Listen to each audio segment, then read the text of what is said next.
me Nikolën online, unë i dija që jeton në Amerikë. Dhe doja bëj komplimente në sy, se pastaj do kem pyetur se duash për të. Nuk e dija që kisha shqiptar të artikuluar, konservatorë, që kisha dyrë të hapën në gjitha mediat ndërkombëtare dhe që ishte edhe në Shqipëri. Dhe që nuk ishte i angazhuar politikisht. Të jemi sinqert.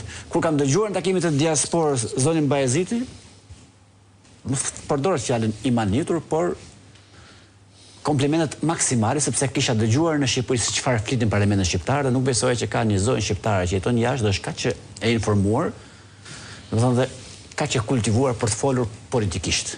Edhe figurë pas. Moderoj dhe kuvendin kombëtar. Ja ku e keni zotin Këlli që ka pranuar të bëjë betejë krejt barabarta. Se të hysh në betejë me Rëm Velia në 2023-shin. Kur në kohën që i thosha një sekond, në kohën kur i thosha Agron Shehit në zyrë që vinte këtu rrinte Agroni rrinte më shumë sa roja i syrit rrinte ke zyra ime. Por pse nuk futesh në garë? Po të futëm të shkatron biznesin Veliaj. Unë du për kryeministër. Ti thash pas ke frikë Veliaj dhe s'ke frikë Ramën? Pra në këtë lloj garë është fut. Jo vetëm të fut në garë, po qendresa para bashkisë çojnë që Agron Veliaj shkonte për hapura. Para bashkisë ishte syri më shumë për qenë korrekt, nuk ishte vetëm jo. Timi se mos të hym asaj. Po se me Irfanin dhe me Sandrën nuk do i bëjnë atë betejë. Patjetër. Politikisht është gjë tjetër. Tani të kthehem pak ke pyetjet. Ta filloj me Nikolën. Ta bëra komplimente për të ardhur te pyetja. Një djalë i kultivuar, konservator në bindje, me gjitha mediat ndërkombëtare të hapura. Që mund të shkojë dhe mund të punojë kudo. Duke parë këtë vend që është safi regjim. Me sa parlament erdhët u angazhove. Kjo është e gjitha.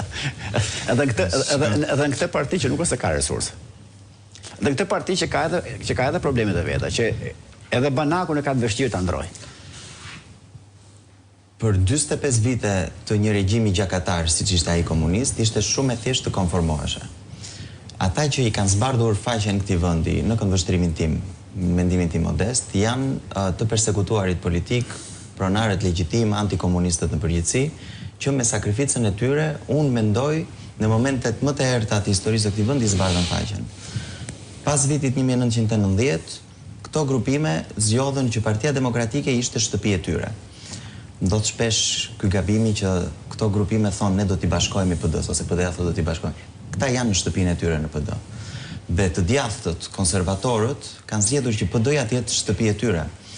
Nuk kanë zgjedhur se dikush u ka premtuar diçka. Dhe me gjithë kritikat që ne mund të kemi me PD-n, PD-ja ka qenë mekanizmi që në Shqipëri ka bërë ndryshime të rrënjësore të këtij vendi. Është shumë e thjeshtë që edhe sot të konformohesh, edhe sot të zgjedhësh rrugën e thjeshtë, siç e kanë bërë shumë, për arsyet e veta, dhe të shkojnë tek regjimi, tek pushteti, kjo ndodh në çdo vend të botës.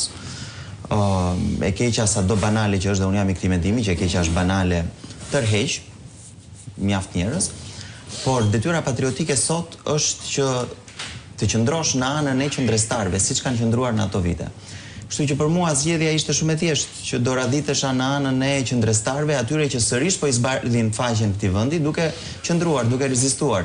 Demokratët janë, unë e kam thënë një nga kuvendet e PD-s, demokratët janë një kokforci e historisë. Nuk pranojnë të përkulen, nuk pranojnë të tërhiqen, nuk pranojnë të dorëzohen, do ishin dorëzuar shumë njerëz me atë që ka kaluar Partia Demokratike në këto vite. Do ishte shumë e thjeshtë të iknin gjithë punën e tyre.